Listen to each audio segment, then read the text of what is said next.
Hi guys, my name is Dylan and my research country was New Zealand.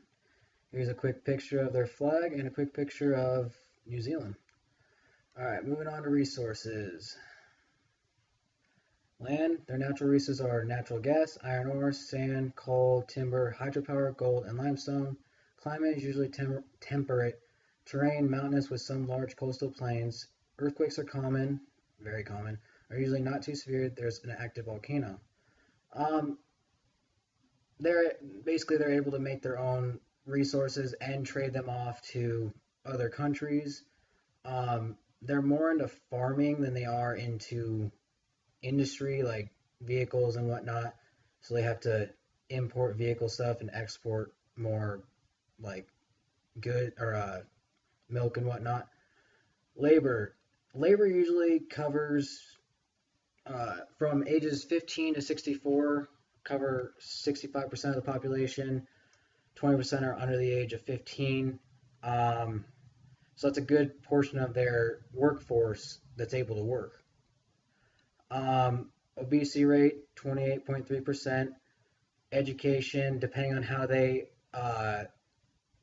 distribute that, could be good, but again, it has to do with how they distribute it. Median age 37.6. So overall, just means that most of their people can work and they're actually in better shape than the U.S. Capital, airports, railways, roadways, merchant marines. They talked about. I looked up. They talked about how they would use it for transporting and whatnot. So that's why I put it in there. Entrepreneurial ability, 136 billion. GDP, ranked 64th in the world. Growth rate, 2.5. Compensation, agricultural 5%, industries 25.5, services 69.5. It basically means it's an up and coming developed country.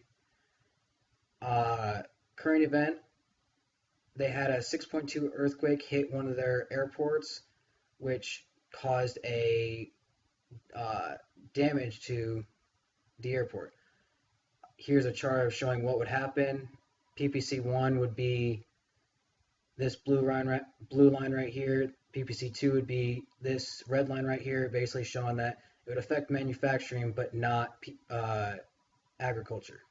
On to their goals. Inflation. New Zealand is actually in line with Japan, Australia, and US. The reason why I picked these, Japan is geologically the same size. Australia is the closest country to them, and the US the biggest economy in the world. Unemployment around the same as well. Pretty much in line with everything. Real GDP, they are actually way behind, but that's because Japan's very big in electronics and whatnot. Um, Economic growth, in line with everyone else. It's slow, but it's still, for a developed country, it's good. And yeah, on to fiscal and monetary policy. New Zealand plans on spending $1.5 billion on a new computer system to help with their taxation process. Point of this was to just the aggregate demand will increase as shown here.